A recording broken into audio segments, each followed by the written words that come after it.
Hello friends, എല്ലാവർക്കും നമസ്കാരം. നമ്മുടെ ഇഷ്ടപരമ്പരയുടെ ഇന്നത്തെ പുതുപുത്തൻ വിശേഷങ്ങളിലേക്ക് ഏവർക്കും സ്വാഗതം. അപ്പോൾ സ്വാമി പൊറ്റി നെയ്യ് അടങ്ങിയൊരു പാത്രം ഗോമതിയുടെ കയ്യിലോട്ട് കൊടുക്കും. എന്നിട്ട് പറയും, നന്നായി പ്രാർത്ഥിക്കുക, നിങ്ങളുടെ കുടുംബത്തിൽ വന്ന് ഭവിച്ചിരിക്കുന്ന എല്ലാ ദോഷങ്ങളും മാറി സർവ്വ ഐശ്വര്യവും ഉണ്ടാകണമെന്ന് ദേവിമല അമ്മയോടും അതുപോലെ അഗ്നിസ്വരൂപനായ ശ്രീ സുബ്രഹ്മണ്യ സ്വാമിയോടും പ്രാർത്ഥിച്ചോളുക എന്ന് പറയേ. അത് കേൾക്കുമ്പോൾ ഗോമതി നന്നായിട്ട് പ്രാർത്ഥിച്ച് ആ നെയ്യ് അഗ്നികുണ്ഡത്തിലേക്ക് ഇങ്ങോട്ട് ഇടുക. അതിനുശേഷം അദ്ദേഹം അഗ്നിഹോമത്തിന് വേണ്ട തീ കത്തിക്കാനായിട്ട് തുടങ്ങും കേട്ടോ. അതായത് ഹോമകുണ്ഡത്തിന് അഗ്നി പകരാനായിട്ട് തുടങ്ങുക. നമുക്ക് അഗ്നിപൂജ ഇപ്പം തന്നെ ഇവിടെ ആരംഭിക്കാൻ പോവുക എന്ന് പറഞ്ഞ് അഗ്നികുണ്ഡത്തിന് തീ പകരും. അതിനുശേഷം എല്ലാവരും ചുറ്റിനും ഇരുന്ന് പ്രാർത്ഥിക്കുകയാണ്. അദ്ദേഹം മന്ത്രങ്ങളൊക്കെ ഉരുവിടുകയാണ്. പെട്ടെന്നാണ് തീ അങ്ങ് ആളിക്കത്താണ് കേട്ടോ. അപ്പോൾ തൊട്ടടുത്ത് തന്നെ ഗോമതി ഇരിക്കുന്നത് കൊണ്ട് അതിന് ചൂട് താങ്ങാനാവാതെ കൈവച്ച് മുഖമൊക്കെ മറയ്ക്കുക. ഭയങ്കരമായിട്ട് ഗോമതിയുടെ ദേഹത്തേക്ക് ചൂടങ്ങ് അടിക്കുകയാണ് കേട്ടോ. അപ്പോൾ പെട്ടെന്ന് ബാലൻ പറയും, ഗോമതി, നിനക്ക് ഒട്ടും ചൂട് സഹിക്കാൻ പറ്റില്ലെങ്കിൽ നീ അല്പം പിന്നിലോട്ട് മാറിയിരിക്കുക, ഇങ്ങനെ ബുദ്ധിമുട്ടല്ലേ എന്ന് സങ്കടപ്പെട്ട് പറയും കേട്ടോ. ഇല്ല ബാലേട്ടാ, ഇവിടുന്ന് അനങ്ങാൻ പാടില്ലെന്നല്ലേ സ്വാമി പോറ്റി പറഞ്ഞിരിക്കുന്നത്, നമ്മൾ ഇരുന്നിടത്ത് തന്നെ ഇരിക്കണമെന്നല്ലേ, എന്ത് ചൂട് വന്നാലും ഞാൻ സഹിച്ചോളാം, ഇതെല്ലാം എൻ്റെ കുടുംബത്തിന് വേണ്ടിയല്ലേ എന്ന് പറയും കേട്ടോ. പെട്ടെന്ന് തീ ഇങ്ങോട്ട് ആളിക്കത്തുവാണ് കേട്ടോ. അത് കാണുമ്പോൾ സ്വാമി പോറ്റിക്കും പേടിയാവുക. ദേവിമല അമ്മേ, അങ്ങയുടെ രൗദ്രഭാവം അണഞ്ഞാലും എന്നൊക്കെ അദ്ദേഹം പ്രാർത്ഥിക്കുവാണ്. പെട്ടെന്ന് അത് കാണുമ്പോഴത്തേക്കും ആകാശിനും ആനന്ദിനൊക്കെ ടെൻഷനാവും. അമ്മ അങ്ങ് ഇറങ്ങിയിരിക്കുക, അതൊന്നും സാരമില്ല, തീ ആളിക്കത്തുക, അമ്മയ്ക്ക് സഹിക്കാൻ പറ്റാത്ത ചൂടാ വന്നുകൊണ്ടിരിക്കുന്നത് എന്ന് പറയും. അപ്പോൾ ഗോമതി മുഖം മറച്ചിങ്ങനെ ഇരിക്കുകയാണ് കേട്ടോ. എന്തൊക്കെ അപകടം എനിക്കുണ്ടായാലും ഞാനിവിടെ നനങ്ങില്ല, എൻ്റെ കുടുംബത്തെക്കാൾ വലുതല്ല എനിക്കെന്ന് പറഞ്ഞ് ഗോമതിയും കണ്ണുകൾ അടച്ച് പ്രാർത്ഥിക്കുകയാണേ. അത് കാണുമ്പോൾ എല്ലാവർക്കും ടെൻഷനാവുക. അപ്പം മീനും പറയും, ഇല്ലമ്മേ, അമ്മ ഇച്ചിരി മാറിയിരിക്കമ്മേ, നല്ല ചൂടാ വരുന്നതെന്ന് പറയേ. പെട്ടെന്ന് സ്വാമി പോറ്റി കുറേ മന്ത്രങ്ങളൊക്കെ ഉരുവിടും. എന്നിട്ട് എങ്ങനെയോ തീ അണയ്ക്കാനായിട്ട് അദ്ദേഹം ആണെങ്കിൽ കുറേ പൂജാകർമ്മങ്ങളൊക്കെ ചെയ്യുവാണ്, ദേവിയെ മനസ്സുരുകി പ്രാർത്ഥിച്ചുകൊണ്ട്. ദേവി അങ്ങ് അടങ്ങിയാലും ഈ കുടുംബത്തോട് അങ്ങയുടെ കരുണ കാണിച്ചാലും എന്നൊക്കെ അദ്ദേഹം പ്രാർത്ഥിക്കുകയാണ്. പെട്ടെന്ന് കാറ്റൊക്കെ വീശുന്നുണ്ടായിരുന്നു. തീ ആളി കത്തിക്കൊണ്ടിരുന്നത് പതിയെ കാറ്റൊക്കെ മാറി ശാന്തമായി തീ സാധാരണ ഗതിയിലേക്ക് വരികയാണ്. അത് കാണുമ്പോൾ എല്ലാവർക്കും സന്തോഷമാവുകയാണ്. അപ്പോൾ അഗ്നിപൂജയുടെ അവസാന ഘട്ടത്തിലേക്ക് കടക്കുക. അന്നേരം സ്വാമി പോറ്റി പറയും, ദേവി നിങ്ങൾ സംതൃപ്തിയായിരിക്കുന്നു, അതുകൊണ്ടാണ് ഈ അഗ്നികുണ്ഡം ശാന്തസ്വരൂപമായി മാറിയത്. എന്തായാലും നിങ്ങളുടെ പ്രാർത്ഥന ദേവി കേട്ടിട്ടുണ്ട്, അഗ്നിപൂജ അതിൻ്റെ അവസാന ഘട്ടത്തിലേക്ക് കടക്കുകയാണ് എന്ന് പറയേ. എല്ലാവർക്കും സമാധാനമാവുകയാണ് കേട്ടോ. അപ്പോൾ ഗോമതി ചൂടൊക്കെ അടിച്ച് സഹിച്ചിരിക്കുന്ന കാണുമ്പം എല്ലാവർക്കും ഒരുപാട് സങ്കടം വരുന്നുണ്ട്. അതേസമയം നമ്മുടെ ആര്യനാണെങ്കിൽ വരുന്ന വഴിക്ക് ഒരു വണ്ടിയായിട്ട് കൂട്ടിയെടുക്കാനായിട്ട് തുടങ്ങും കേട്ടോ. അപ്പോൾ ആര്യന് ദേഷ്യം വരും, എവിടെ നോക്കിയാടോ വണ്ടി ഓടിക്കുന്നത് എന്നൊക്കെ ആ ഡ്രൈവറോട് ദേഷ്യപ്പെടും. അപ്പോൾ അയാൾ പറയും, കണ്ണും മൂക്കും ഇല്ലാതെ വന്നു കയറിയത് നിങ്ങളാ, എന്നിട്ട് ദേഷ്യപ്പെടുന്നത് എന്നോടോ, നിങ്ങൾ ആർക്ക് വായുഗുളിക മേടിക്കാനായിട്ട് ഇത്ര സ്പീഡിൽ പോകുന്നത് എന്ന് പറയും. അപ്പോൾ ആര്യം പറയും, താൻ കൂടുതൽ സംസാരിക്കൊന്നും വേണ്ട, അവിടുന്ന് മാറുന്നുണ്ടോ എന്ന് പറഞ്ഞിട്ട് വണ്ടി എടുത്തുകൊണ്ട് ആര്യൻ സ്പീഡിൽ വരുവാണ് കേട്ടോ. സമയം പോയി, ഇപ്പോൾ പൂജ തീരാറായി കാണും എന്നൊക്കെ ആര്യൻ ഇങ്ങനെ മനസ്സിൽ പറയുകയാണേ. അതേസമയം ഹരീന്ദ്രൻ്റെ അടുത്തേക്ക് ആലോക് ചെല്ലുക.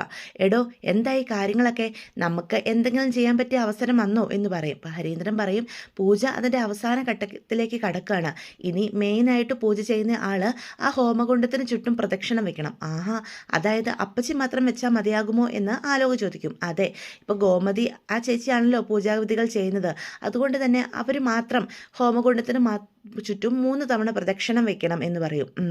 അത് നമുക്ക് നല്ലൊരു അവസരമാണ്. ആ സമയത്ത് അപ്പച്ചിക്ക് എന്ത് സംഭവിച്ചാലും അവിടെ ഇരിക്കുന്ന ആരും എഴുന്നേക്കാൻ പാടില്ലല്ലോ. ഇല്ല, പൂജാവിധിയിൽ പങ്കെടുത്തുകൊണ്ടിരിക്കുന്ന ആർക്കും ഒന്നും ചെയ്യാനായിട്ട് സാധിക്കില്ല. അങ്ങനെ വന്നു കഴിഞ്ഞാൽ പൂജ വിപരീതമായിട്ട് ഫലിക്കും, അത് കുടുംബത്തിന് വലിയ ദോഷമുണ്ടാക്കുകയും ചെയ്യും. അതൊക്കെ സ്വാമിപ്പോറ്റി അവരോട് തുടങ്ങുന്നതിന് മുന്നേ തന്നെ പറഞ്ഞു കൊടുത്തിട്ടുണ്ട് എന്ന് ഹരീന്ദ്രൻ പറയും. ഈ അവസരം തന്നെ നമുക്ക് ഉപയോഗിക്കണം എന്ന് അപ്പോൾ പെട്ടെന്ന് ആലോക് ഹരീന്ദ്രനോട് പറയണേ കേട്ടോ. അപ്പം ഹരീന്ദ്രൻ ചോദിക്കും, അല്ല ആലോക്, നീ എന്താ ചെയ്യാൻ പോകുന്നത്? ഇത് തന്നെ നമുക്ക് കിട്ടിയ അവസരം.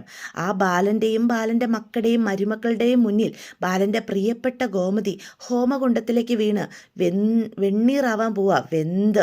അതവർ കണ്ണിറച്ച് കാണണം. ഒന്നും ചെയ്യാൻ കഴിയാതെ വേദനയോടെ ബാലനും കുടുംബവും കരയണം. അതൊക്കെ എൻ്റെ ആഗ്രഹം എന്ന് വളരെ പക നിറഞ്ഞ മനസ്സോടുകൂടി ആലോക് പറയാണ് കേട്ടോ. അപ്പം രാജശ്രീ ആണെങ്കിൽ ആലോകിനെ വിളിക്കുക, എടാ ആലോകെ, നീ എന്തൊക്കെയായി ചെയ്യാൻ പോകുന്നത്? ഇങ്ങനെയൊക്കെ ചെയ്തു കഴിഞ്ഞാൽ ഇത് വലിയ ഭവിഷ്യത്താവും കേട്ടോ എന്നൊക്കെ പറയാം. അപ്പം ഇതൊക്കെ കേട്ടുകൊണ്ടാണ് അച്യുതൻ അവിടേക്ക് വരുന്നത്. അപ്പം രാജശ്രീയുടെ പിന്നിൽ അച്യുതനും നിൽക്കുന്നുണ്ട്. എടാ, ആ ശരിയിടാ എന്നൊക്കെ പറയാം. അപ്പം പെട്ടെന്ന് രാജശ്രീയെ അച്യുതൻ വിളിക്കുക. അപ്പം ഞെട്ടിത്തിരിഞ്ഞ് നോക്കുക, എന്താ അച്യുതേട്ട അല്ല ആരാ വിളിച്ചത്? ആലോകാണോ എന്ന് ചോദിക്കും. അതെ, ആലോക് തന്നെയാ. എന്തായിരുന്നു വിഷയം? ഞാൻ ശ്രദ്ധിച്ചു, എന്തോ സീരിയസ് ആയി സംസാരിക്കുമായിരുന്നല്ലോ. ഓ, ഒന്നുമില്ല അച്ചുവേട്ട, ചില കാര്യങ്ങൾ സംസാരിക്കുമായിരുന്നു ഞങ്ങൾ. എന്ത് കാര്യങ്ങൾ എന്ന് അച്യുതൻ അപ്പം രാജശ്രീയോട് ചോദിക്കും കേട്ടോ. അപ്പം രാജശ്രീ പറയും, ഏയ് ഒന്നുമില്ല, അവൻ ചുമ്മാ ഓരോരോ കാര്യങ്ങളൊക്കെ പറയുക. അമ്പലത്തിലല്ലേ ആലോക ഇപ്പോൾ എന്ന് അച്യുതൻ അപ്പം ചോദിക്കും. അപ്പം രാജശ്രീ അയ്യോ ഇവരെങ്ങനെ ഇത് അറിഞ്ഞു എന്നുള്ള രീതിയിൽ നിൽക്കുക. അപ്പം രാജശ്രീയുടെ അടുത്തേക്ക് ചെല്ലൂ കേട്ടോ. ഗോമതിയുടെ അഗ്നിപൂജ നടക്കുന്ന ആ അമ്പലത്തിലല്ലേ ആലോക് ഇപ്പോൾ ഉള്ളത് എന്നാണ് ഞാൻ ചോദിച്ചത്. രാജശ്രീക്ക് എന്താ മനസ്സിലായില്ലേ? അതെ അതെ അച്ചുവേട്ടാ. എന്നിട്ട് താൻ ചെയ്ത കാര്യം നടക്കുമോ എന്ന് രാജശ്രീയോട് അപ്പം പെട്ടെന്ന് അച്യുതൻ ചോദിക്കും. എന്ത് കാര്യം? ഞാനൊന്നും ചെയ്തില്ലല്ലോ അച്യുതേട്ട എന്ന് പെട്ടെന്ന് പറയേ. അച്ചുവേട്ടൻ എന്തൊക്കെയായി പറയുന്നേ? ഞാനൊന്നും ചെയ്തിട്ടില്ല എന്ന് പറയൂട്ടോ. ഞാൻ അവനോട് പറഞ്ഞതാ അതാ ചേട്ടാ ഇങ്ങനൊരു നീക്കം വേണ്ടാന്ന്. അവൻ വാശി പോലെ അങ്ങ് നിൽക്കുമായിരുന്നു. അതുകൊണ്ടാ. അച്ചുവേട്ടൻ്റെ മോനല്ലേ, വാശിക്ക് കുറവൊന്നും ഉണ്ടാവില്ലല്ലോ. എന്നിട്ട് അവിടെ എന്തൊക്കെയാ സംഭവിക്കാൻ പോകുന്നേ എന്ന് അച്യുതൻ അപ്പം രാജശ്രീയോട് ചോദിക്കുമോ. അച്ചുവേട്ടാ സത്യമായിട്ടും എനിക്കൊന്നും അറിയില്ല. അവൻ എന്തൊക്കെയോ പ്ലാൻ ചെയ്യുന്നുണ്ട്. ദേവമംഗലത്തേക്കാരെ എതിർക്കാനും തോൽപ്പിക്കാനും ഞാൻ മുൻപിൽ നിന്നതാ. ഇനിയും അങ്ങനെ തന്നെ ആയിരിക്കും എന്ന് അച്യുതൻ പറയും. കൊന്നിട്ടാണെങ്കിലും ശരി നമ്മൾ ജയിക്കുമെന്ന് തന്നെയാണ് എൻ്റെ വിശ്വാസം എന്നൊക്കെ അച്യുതൻ പറയൂ കേട്ടോ. പക്ഷേ ഇങ്ങനെയൊരു നീക്കം വേണ്ടായിരുന്നു. രാജശ്രീ നിനക്ക് വേറെ വഴികളൊക്കെ നോക്കുമായിരുന്നു. കാലാകാലങ്ങളായിട്ടുള്ള പക അവൻ്റെ മനസ്സിലും കാണാതിരിക്കും അച്യുതേട്ടാ. ചെറുപ്പം തൊട്ടേ അവൻ്റെ മനസ്സിലും ഈ പക വന്നുകൂടിയത് നമ്മൾ കൂടി കാരണമാണ്. അത് നമ്മൾ മറക്കരുത്. ദേവമംഗലക്കാരുടെ മുന്നിൽ നമുക്ക് ഇന്ന് വരെ ജയിക്കാൻ പറ്റിയിട്ടുണ്ടോ? ഇല്ലല്ലോ. പല വഴിയിൽ കൂടി നമ്മൾ അവരെ ജയിക്കാൻ നോക്കിയിട്ടും ഒന്നും നടന്നിട്ടില്ല. അതുകൊണ്ടൊക്കെ ആലോക കിട്ടിയ അവസരം ഉപയോഗപ്പെടുത്തുന്നത്. ഇത് അവസാന കയ്യാ. എന്തായാലും ഇതിൽ നമ്മൾ ജയിക്കും. ഇച്ചിരി കൂടിപ്പോയി എനിക്കറിയാം, എങ്കിലും ഇതിൽ നമ്മളങ്ങനെ പരാജയപ്പെടില്ല. അവൻ പക്ഷെ വാക്ക് തന്നു, എല്ലാം നോക്കിയും കണ്ടും ചെയ്യത്തുള്ളൂ എന്ന്. അവന് ഒരാപത്തും വരത്തില്ലെന്ന്. അച്യുതേട്ടൻ ഇതിൽ ഇടപെടണ്ട. അമ്പലത്തിൽ ഒരത്യാഹിതം നടന്നാലും അങ്ങോട്ട് നടന്ന് ഒന്നും അന്വേഷിക്കാനും പോവണ്ട എന്ന് അച്യുതനോട് പറയുക. അത് കേട്ടോണ്ട് നന്ദിനി അങ്ങോട്ട് വരിക. അമ്പലത്തിൽ അത്യാഹിതമോ? നിങ്ങൾ എന്തൊക്കെയായി പറയുന്നത്? എന്ത് അത്യാഹിതം അവിടെ നടക്കാൻ പോകുന്നത് രാജശ്രീ? ഏയ് ഒന്നുമില്ല അടുത്തി.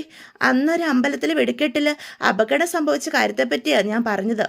ഞാനങ്ങ് പേടിച്ചു പോയി. ഗോമതി ആണെങ്കിൽ പൂജയ്ക്ക് പോയിരിക്കുകയല്ലേ, അവിടെ എന്തെങ്കിലും പ്രശ്നം നിങ്ങൾ ഉണ്ടാക്കിയിട്ടുണ്ടോ എന്ന് ചോദിക്കുക. അതും അഗ്നിപൂജ. അവിടെ എന്തെങ്കിലും അപകടമാണോന്ന് ഞാൻ കരുതിയത് എന്നൊക്കെ രാജശ്രീ അപ്പം രാജശ്രീ അല്ല കേട്ടോ, നമ്മുടെ നന്ദിനി രാജശ്രീയോടും അച്യുതനോടും പറയും. അപകടം വരാനൊക്കെ നല്ല സാധ്യതയുള്ള ഒരു പദ്ധതിയാണ് ഈ അഗ്നിപൂജ എന്ന് അച്യുതൻ പറയും കേട്ടോ. ഇതിനൊന്നും പോകാത്തയായിരുന്നു നല്ലത്. പക്ഷെ ഗോമതി നല്ല ഈശ്വരാധീനമുള്ള ആളാണ്. അവിടെ ആർക്കും ഒന്നും സംഭവിക്കത്തില്ല. എനിക്ക് നല്ല ഉറപ്പുണ്ട്. ഗോമതിയുടെ കൂടെ എപ്പോഴും ദൈവാനുഗ്രഹമുണ്ട്. അപ്പം രാജശ്രീ പറയും, ഈശ്വരൻ എപ്പോഴും അങ്ങനെ കൂടെ ഉണ്ടാവണമെന്നില്ല. അപകടമൊക്കെ ആർക്ക് വേണേലും സംഭവിക്കാം എന്ന് പറയും. അപ്പം നന്ദിനിക്കാണെങ്കിൽ അച്യുതൻ്റെയും രാജശ്രീയുടെയും പെരുമാറ്റത്തിൽ എന്തോ സംശയം തോന്നുക.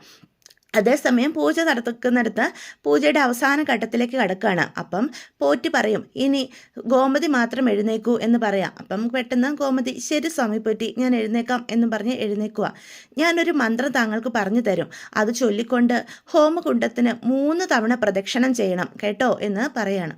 ഒന്നാമത്തെ പ്രദക്ഷിണത്തിന് ദേവിയെയും, രണ്ടാമത്തെ പ്രദക്ഷിണത്തിന് സുബ്രഹ്മണ്യനെയും, മൂന്നാമത്തെ പ്രദക്ഷിണത്തിന് പരാശക്തിയെയും വേണം മനസ്സിൽ സ്മരിക്കാനായിട്ട്. പറഞ്ഞത് മനസ്സിലായോ എന്ന് ചോദിക്കും. ശരി, എനിക്ക് മനസ്സിലാകുന്നുണ്ട് സ്വാമിപ്പോറ്റി എന്ന് പറയും.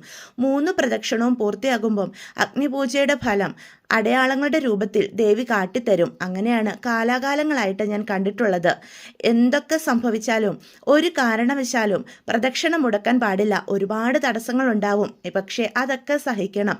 3 പ്രദക്ഷിണവും പൂർത്തിയാക്കാൻ കഴിഞ്ഞില്ലെങ്കിൽ അഗ്നിപൂജ നിഷ്ഫലമായി പോകും. അത് മറക്കരുത്. കുടുംബത്തിൽ കൂടുതൽ ദോഷങ്ങൾ ഉണ്ടാവുകയും ചെയ്യും. ഇല്ല സ്വാമി പോറ്റി, എന്തൊക്കെ ദോഷങ്ങൾ സംഭവിച്ചാലും, എനിക്ക് എന്തൊക്കെ അപകടങ്ങൾ വന്നാലും ഈ 3 പ്രദക്ഷിണവും ഞാൻ എൻ്റെ ജീവൻ കൊടുത്തിട്ടാണെങ്കിലും പൂർത്തിയാക്കും എന്ന് ഗോമതി സ്വാമിപ്പറ്റിയോട് പറയാണ് കേട്ടോ. അപ്പം ഇതൊക്കെ കേട്ടുകൊണ്ട് ആലോക അടുത്ത് തന്നെ ഉണ്ട്.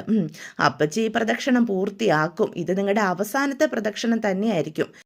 വീണ്ടും സ്വാമി പോയിട്ട് പറയാണ്, ഒന്നാമത്തെ പ്രദക്ഷിണം വയ്ക്കുമ്പം ദേവിയെ ധ്യാനിച്ചുകൊണ്ട് ഓം വനദുർഗേ നമ എന്ന് മനസ്സിൽ മന്ത്രം ചൊല്ലണം. ആ സമയത്ത് ഇവിടെ ഇരിക്കുന്ന എല്ലാവരും കണ്ണുകളടച്ച് ഇതേ മന്ത്രം ഏറ്റു ചൊല്ലണം. അപ്പോൾ പെട്ടെന്ന് നമ്മുടെ ധർമ്മം പറയും, എന്തെന്നാ വന ദുർഗയോ അതെന്താ എന്നൊക്കെ ഇങ്ങനെ പറയും കേട്ടോ. എൻ്റെ പൊന്നു മാമ ശരിക്കും ശ്രദ്ധിച്ച് മന്ത്രം ചൊല്ലേ, ഇതിൽ തെറ്റ് വരാൻ പാടില്ലെന്ന് ആ സ്വാമി പോയിട്ട് പറഞ്ഞത് കേട്ടതല്ലേ എന്ന് ആനന്ദ് ചോദിക്കും. എടാ എനിക്കെല്ലാം മനസ്സിലായി എന്ന് പെട്ടെന്ന് ധർമ്മം പറയും. അപ്പോൾ സ്വാമി പോയിട്ട് ചോദിക്കും, എന്താ അവിടെ ഒരു സംസാരം, എന്താ ഇയാൾക്ക് മന്ത്രം ഞാൻ പറഞ്ഞത് മനസ്സിലായില്ലെന്നുണ്ടോ, ഞാൻ ഒന്നും കൂടി പറഞ്ഞു തരണോ? ഇല്ല സ്വാമി എനിക്ക് മനസ്സിലായി. മന്ത്രം പറയുന്നതിൽ തെറ്റ് വരാൻ പാടില്ല, അതൊക്കെ ഈ പൂജയെ പ്രതികൂലമായി ബാധിക്കും, അത് ഓർമ്മയുണ്ടോ? ഉണ്ട് സ്വാമി എനിക്കറിയാം. എന്നാൽ ശരി നമുക്ക് കടക്കാം.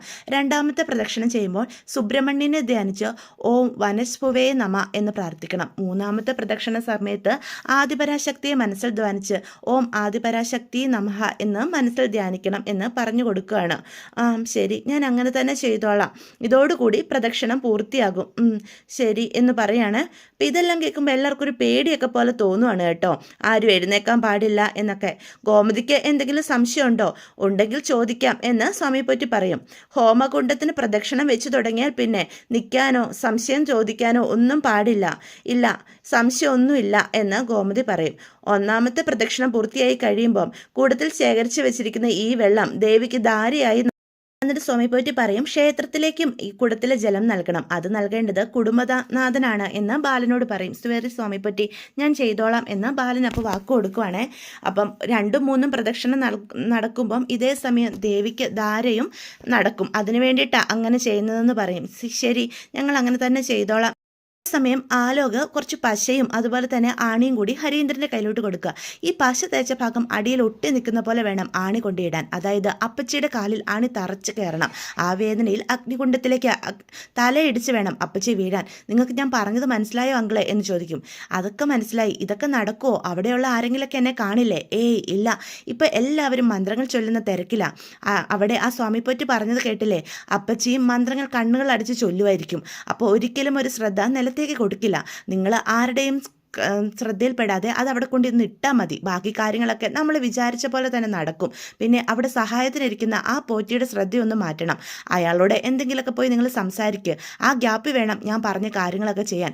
അങ്കിൾ ഒന്നുകൊണ്ടും പേടിക്കണ്ട, നമ്മൾ വിചാരിച്ച പോലെ തന്നെ കാര്യങ്ങളൊക്കെ ഞാൻ നടക്കും, എങ്കിൽ ചെല്ല് എന്ന് പറയൂട്ടോ. അയാൾ അങ്ങോട്ട് പോവുകയാണേ. പാലോക്ക് മനസ്സിൽ പറയും, ഇന്നത്തോടു കൂടി ദേവമംഗലത്തുള്ള എല്ലാവരുടെ അഹങ്കാരം തീരും. അവരുടെ ജീവിതത്തിലെ ഏറ്റവും വലിയ അഹങ്കാരമാണല്ലോ ഗോമതി അപ്പച്ചി. അതാണ് ഇന്നത്തോടെ നിലയ്ക്കാൻ പോകുന്നത്. ഇനി എങ്ങനെ അവർ ജീവിക്കും എന്ന് എനിക്കൊന്ന് കാണണം എന്നൊക്കെ മനസ്സിൽ പറയാണ് കേട്ടോ. അതേസമയം ഹരീന്ദ്രൻ ആലോക്ക് പറഞ്ഞ പോലെ തന്നെ അവിടെ സഹായത്തിന് നിൽക്കുന്ന ആളുടെ കണ്ണ് വെട്ടിച്ച് അവിടെ ആണികൾ കൊണ്ട് ഇടുവാണേ. അങ്ങനെ ഒരു പ്രദക്ഷിണം നമ്മുടെ ഗോമതി വെച്ചതിന് ശേഷമാണ് ഇതെല്ലാം ചെയ്യുന്നത്. അപ്പോൾ പെട്ടെന്ന് സ്വാമി പോറ്റി പറയും, ആ കുടത്തിലെ വെള്ളമെടുത്ത് ബാലൻ ധാരയ്ക്കായി ക്ഷേത്രത്തിലേക്ക് കൊടുത്തോളൂ എന്ന് പറയും കേട്ടോ. അപ്പോൾ ബാലൻ അതിനായിട്ട് പോവുക. അതിനുശേഷം ഗോമതിയോട് പറയും, ഇനിയിപ്പം സുബ്രഹ്മണ്യനെ ധ്യാനിച്ചുകൊണ്ട് 2ാമത്തെ പ്രദക്ഷിണം വെച്ചോളൂ, ശ്രദ്ധിച്ച് വേണം എന്ന് സ്വാമി പോറ്റി പറയും കേട്ടോ. അപ്പം നമ്മുടെ ഗോമതി കണ്ണുകളടിച്ച് പ്രാർത്ഥിച്ചുകൊണ്ട് ഹോമകുണ്ടത്തിന് ചുറ്റും വലം വെക്കാനായിട്ട് തുടങ്ങുകയാണേ. അപ്പോൾ അവിടെ ആണികളൊക്കെ കൊണ്ട് ഇട്ടിട്ടുണ്ട് കേട്ടോ.